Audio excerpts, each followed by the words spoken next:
दुनिया का सबसे तेज उभरता हुआ मुल्क, जिसने कुछ ही सालों में गरीबी से निकलकर अमेरिका के बराबर खड़ा हो गया, आज वही मुल्क अपने सबसे बड़े इकोनॉमिक क्राइसिस से गुजर रहा है। जी हाँ, मैं बात कर रहा हूँ चाइना की।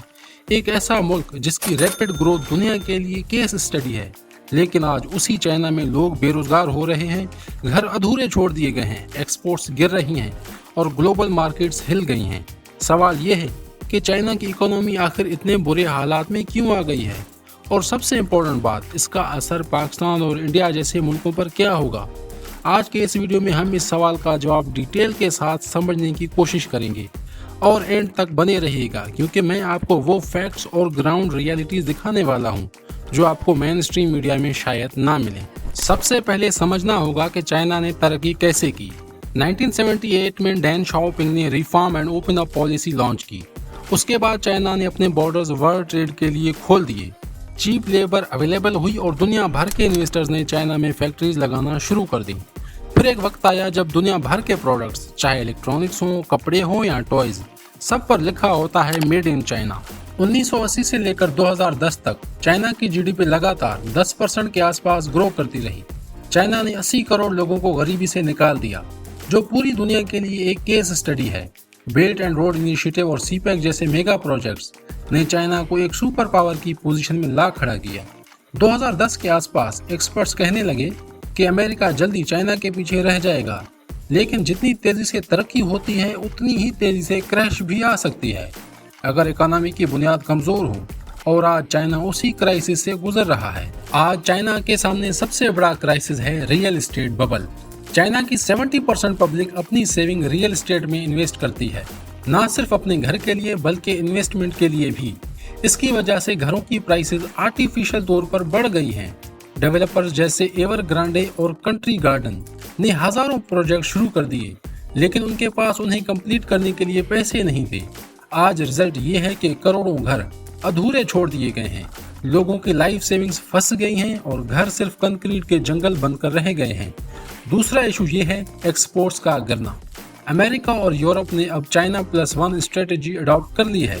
मतलब अब वो अपना पूरा मैन्युफैक्चरिंग सिर्फ चाइना पर डिपेंड नहीं करती, बल्कि फैक्ट्रीज इंडिया, वियतनाम, बांग्लादेश और मैक्सिको जैसी कंट्रीज में शिफ्ट करना स्टार्ट कर दी हैं। एप्पल जैसी बड़ी कंपनीज वियतनाम और इंडिया में आईफोन असेंबल कर रही हैं।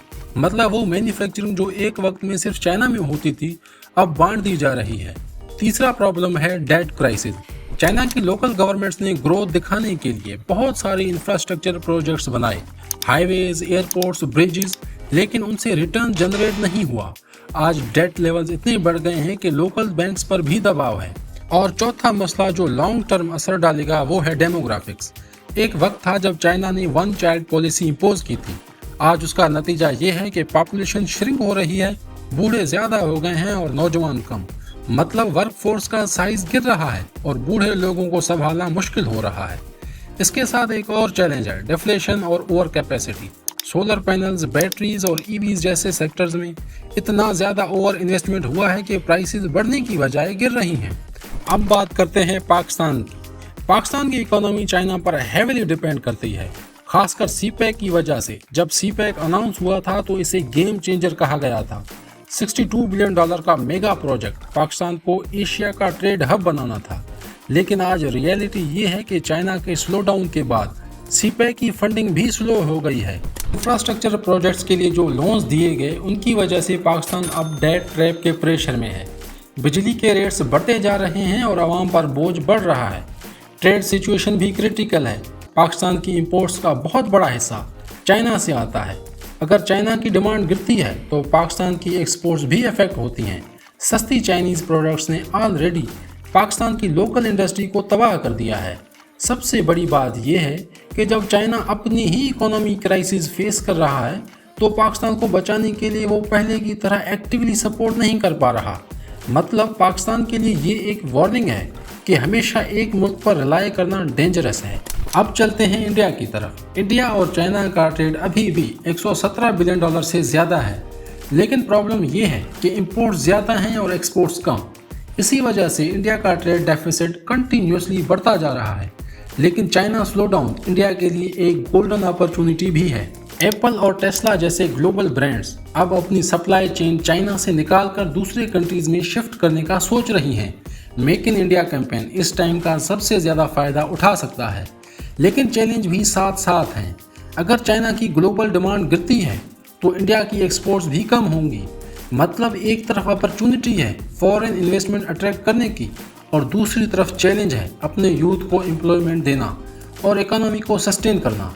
अगर इंडिया फास्ट रिफॉर्म करे तो वो अगला मैन्युफैक्चरिंग हब बन सकता है, लेकिन अगर रिफॉर्म स्लो रहे तो ये गोल्डन चांस हाथ से निकल सकता है।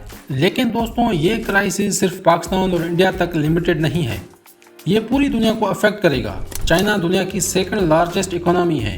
अगर ये स्लो होती है तो कमोडिटीज़ जैसे ऑयल, गैस और मेटल्स, उनकी डिमांड गिरेगी। मतलब मिडिल ईस्ट से लेकर अफ्रीका तक सब इकोनॉमीज़ पे प्रेशर बढ़ जाएगा।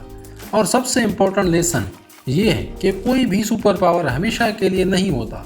अमेरिका ने 1930 में ग्रेट डिप्रेशन फेस किया, जापान ने 1990 में लॉस्ट डिकेड फेस किया, और आज चाइना अपना सबसे बड़ा क्राइसिस फेस करने जा रहा है। तो दोस्तों, आज के वीडियो में हमने देखा कि कैसे एक मुल्क जो दुनिया के लिए रोल मॉडल है आज अपने ही पॉलिसीज और स्ट्रक्चरल वीकनेसेस के बोझ तले दब रहा है। पाकिस्तान के लिए सबक ये है कि अपनी इकोनॉमी को डाइवर्सिफाई करें और किसी एक मुल्क पर ओवर डिपेंडेंस से बचे। इंडिया के लिए सबक ये है कि अगर रिफॉर्म फास्ट किए गए तो ये गोल्डन चांस है सुपर पावर बनने का। अब सवाल ये है, क्या चाइना रिकवर कर पाएगा या ये स्लो डाउन उसके डाउनफॉल की शुरुआत है? आपको क्या लगता है? कमेंट्स में अपनी राय ज़रूर शेयर करें, और अगर आपको ये वीडियो इन्फॉर्मेटिव लगा तो लाइक और शेयर करना ना भूलें।